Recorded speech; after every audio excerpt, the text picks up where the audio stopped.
Absolutely, absolutely. All Um, yes, hopefully everybody enjoyed our last conversation on last night in Soho. Please remember to comment below. Let us know what you thought about it, if you enjoyed this or not, and if you hated it and you thought it sucked. Please let us know that as well and tell us why you thought it sucked. right. But I do agree We'll with bring you Jason. one I and don't tell think you it. you're wrong. Yeah, I don't think it's an all-out horror movie as in jump scares. I do think it is a horror movie in a sense of thriller. So, um, let's go on into our last movie review of the day. We are going to talk about Paranormal Activity: Next of Kin. Speaking of I'm jump gonna let scares, Jason go ahead and get this off and let him run with this one and have fun. Oh, sorry, and I guess to give everybody a summary of this movie is strange events plague a documentary filmmaker and her crew when they visit a 200-year-old farm in Amish country to trace her family lineage. they That should is have. the summary, and Jason, you have the floor. All right, there's a lot of nitpicky things. Firstly, about halfway through this, I got bored and started watching TikTok.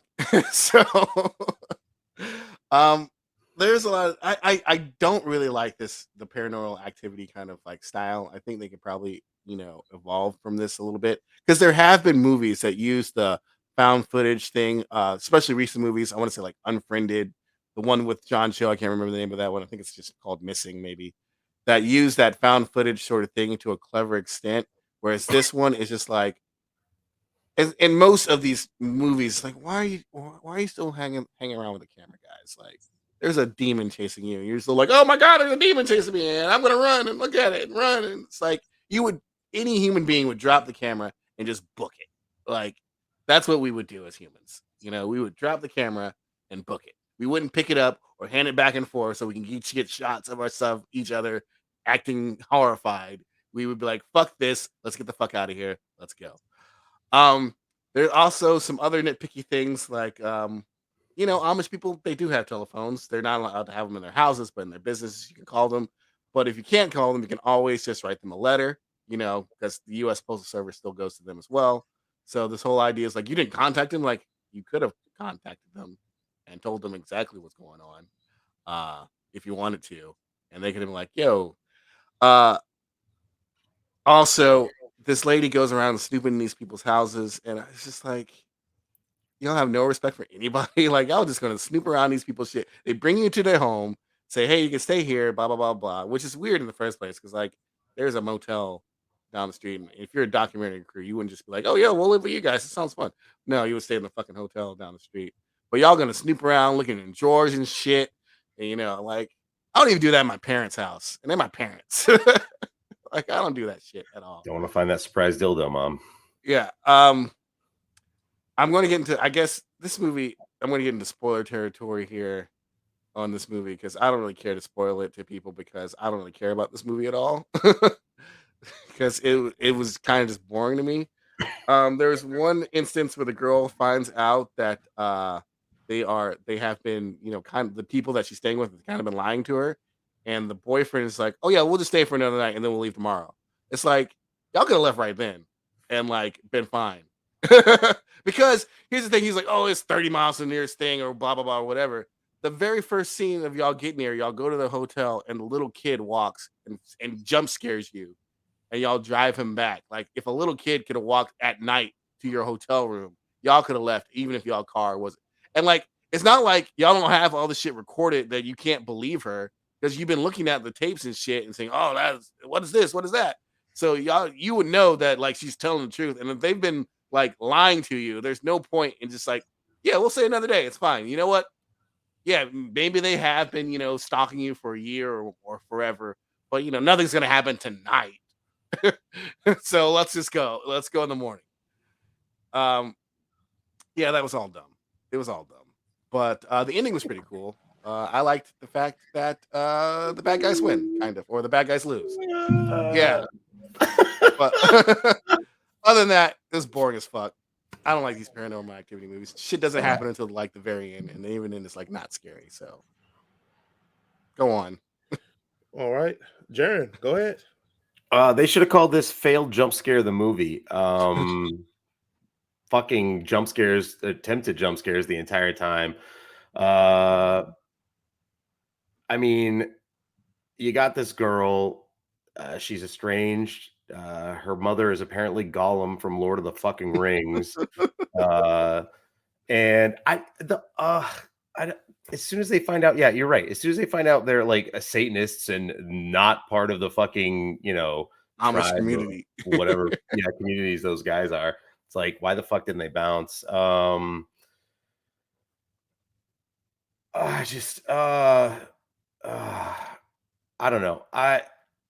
Watching it, you're right. It was it's one of those things where it's like it attempts to break up the monotony of the slow burn with jump scares so that they can finally have that like last 20 minutes where there's something that occurs. I don't know. I do disagree. If I were a filmmaker and I was experiencing something supernatural, I would do almost everything in my power to get that shit on film because nobody would believe me. Until your life is in actual danger. Yeah. But Because even if you see like videos of ain't 9/11, no they're reason for me taping not the to hold the thing camera back. until the buildings come crashing down, and then they turn and they fucking run. Yeah, that's fair. That's fair. They don't just sit there and go, "Oh, this is great. I'm gonna go keep going back and getting shots." They fucking run, and then they get to a safe place, and then maybe they'll turn around and start recording again. Yeah, But other than that, they'll fucking run first. I listen, like I said, yeah, I get it.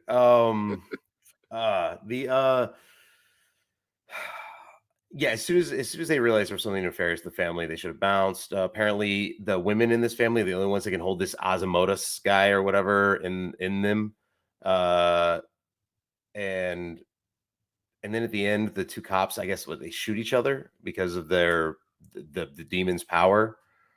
And these guys are all just devil worshippers, right? That's all they are. That's Well, no, I ultimately don't think they're devil worshippers. They were trying to keep they're demon worshippers. Asmodeus from escaping, and the women were the only ones that could keep him inside, like their Is that what it bodies. is? Okay. Yeah, because literally they went on the internet and explained the whole entire plot within They were 2 just using them seconds. as vessels. Yeah. Yeah, Yeah. By the which way, is hilariously not how the internet works. It's like, oh, click on this one. This explains everything. I would have loved for that guy to come back after he told him not to search any weird shit and look back at the history and be like, I asked him one I literally fucking told you thing. not to say weird shit. Devil worshiping Nords on my fucking shit. What the hell is it? Like the guy was like, please don't look at weird shit on my, and then he went back and it's like, yeah, demons. So yeah, no, it was slow burn. Oh, It was I'm also like, what the moment before the night before they leave to go get the battery, right. she gets attacked by something. Does she because she doesn't get possessed at that point, and it wasn't her mom because her mom's chained down in a fucking hole. Yeah. So what was she attacked by? Yeah. So I'm gonna have all the answers for you guys because I'm a huge fan of this series, and Paranormal Activity don't get enough respect on its name for its mythology. Now we can say the movies are hit or miss, but everybody loves the Conjuring series and how great that is. And Paranormal Activity has been, again, it's on the 7th movie. So to answer some of your questions, and I'll go into my review of it. They established this thing that the women can be possessed by the demon, but the demon can't find its perfect host. The perfect host has to be the male, which was the hunter kid from earlier versions, but it can possess other boys, but it just won't be a perfect possession because it has to be like almost like the 7th child or the 7th daughter of that kind of BS has to go on that kind of bullshit. Like wizard rule. Okay. So they've been using, so actually in this one, oddly enough, the Amish people were like, or the fake Amish people in this were kind of almost the good guys. Yeah, they were the good guys. The mother wasn't possessed by the demon, but the mother was basically on get back, if you want to say that. She was on get back mode. They were trying to move the demon into the daughter because she was, I guess, I'm assuming her lineage led that she could be the next carrier of the demon so it doesn't spread to whatever. So they would have pretty much chained her up like her mother. Weren't they pissed off that Sarah, the mother, had had her outside of the commune or whatever, and that may not have been a perfect host as a result or something like that? No, they were really irritated. No, they were irritated because she took the baby, and that baby would have been the next person to be possessed to hold the demon chained below. So that's why they were pissed at her. So when the mother wasn't possessed, they were just holding her as punishment because, like, hey, you took the vessel we needed.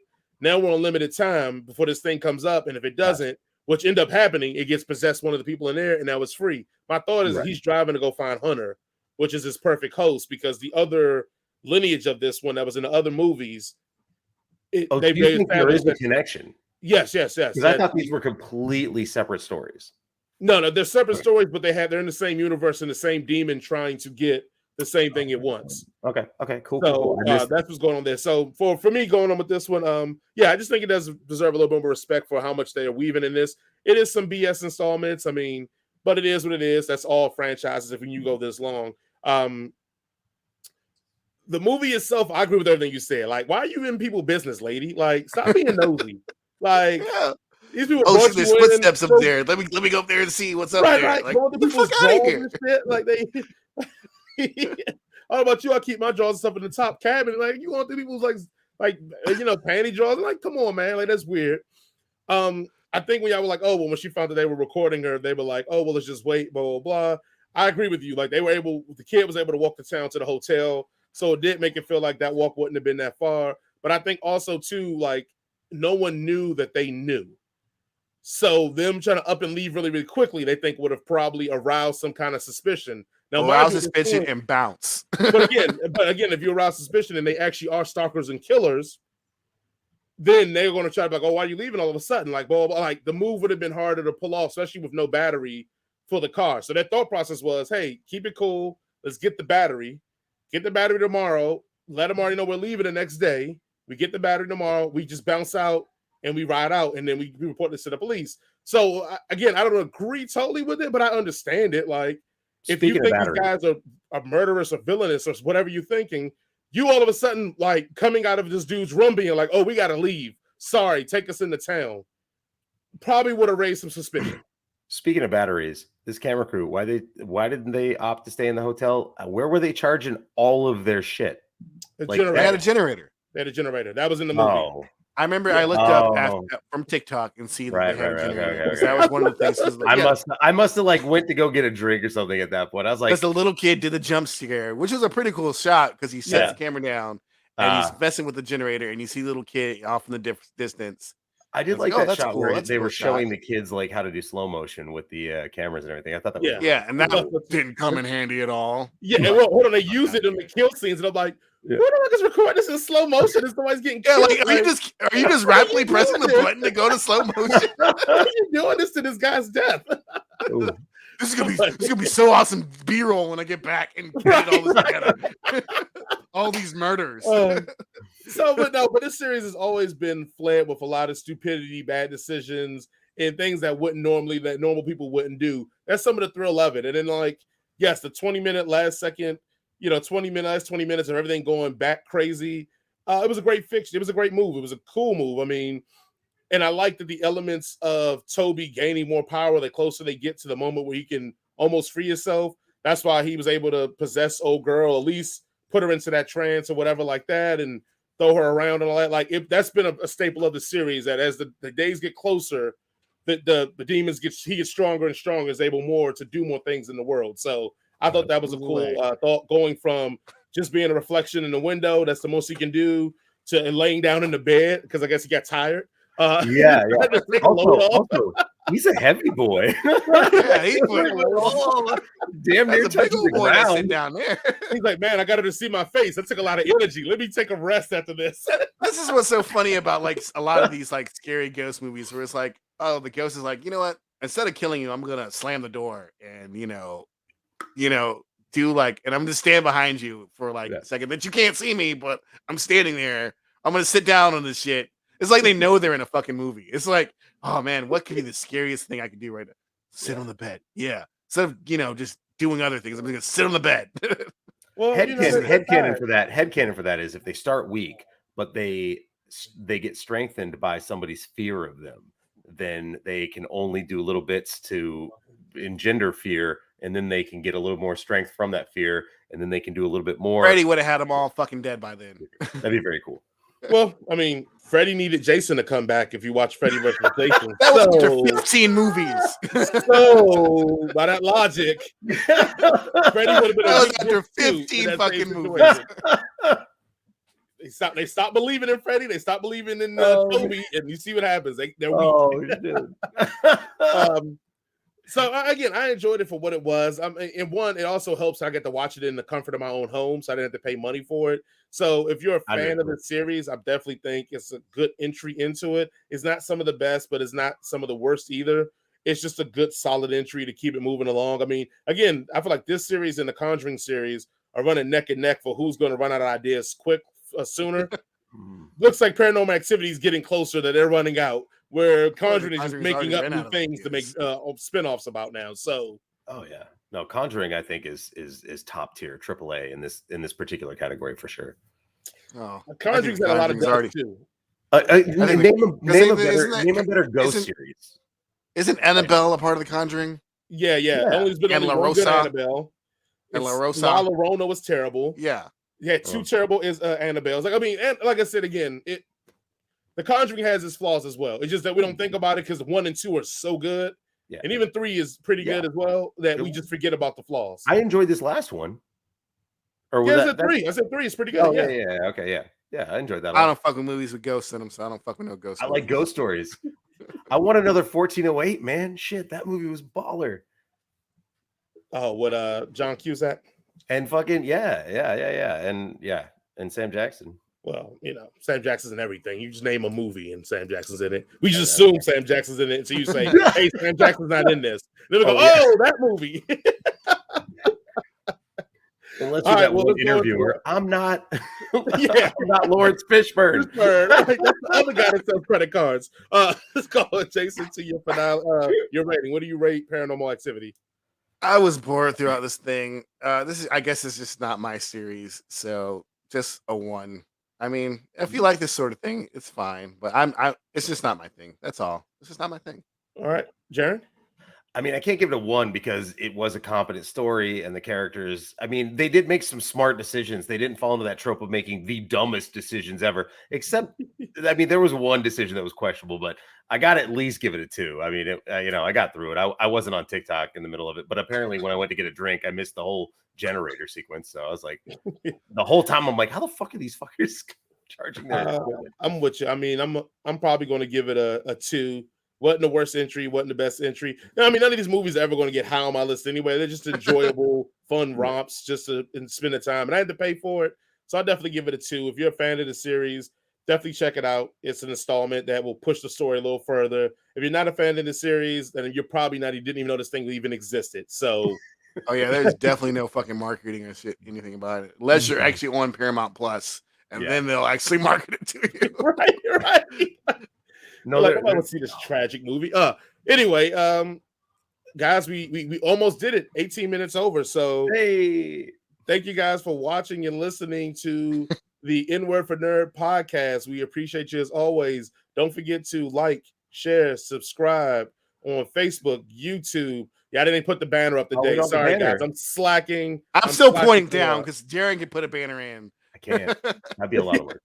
Yeah, I used to do that manually too, and I hated it. But thank you guys for listening. Like, share, subscribe on YouTube, Facebook, Spotify, Apple Podcasts, Google Podcasts, Anchor FM under Headcanon Circus. And as always, please remember to comment.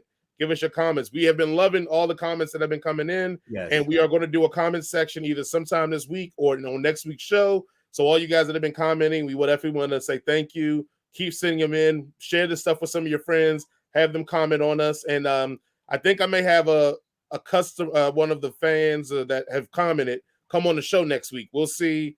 I gave him my email, so he wants to come on and chop it up with us. I'll give him a lineup, and we'll do our thing on this one. So hopefully, fingers crossed, he'll come on the show. If not, we'll still give you the same high quality content we've been doing, just with us doing our thing. Oh well, yeah, we may have to come down from the Halloween high, so it may be a little weak next week. So don't worry. And if you want to come on the show and you have something you want to talk about, you're more than welcome to send an email or make a comment in the YouTube channel. If you don't want to be on camera, we can just put you in a little box with like a sound bar or something. If you don't have like a good camera or just don't want to be on camera, it's fine. You could still be here, present, live with us and talking. So I mean, we look at Jaron's face. I mean, look at him every day. They have to deal with this shit. So you're fine. You're fine. All right. Well, guys, as always, Jason, I mean, I guess, Jaron, you've kind of got your final words. Jason, any final words before we get up on out of here? Be kind, be considerate, Tip your bartenders and servers 20%. Yeah. What about Static Shock? Does he have any follow? Does Static Shock have a catchphrase? Static Shock. Yeah, Party sucks. little Romeo has it for him. Yeah, Static Shock. Evil dies tonight. Evil dies tonight. Thank you guys for watching. We will see you all next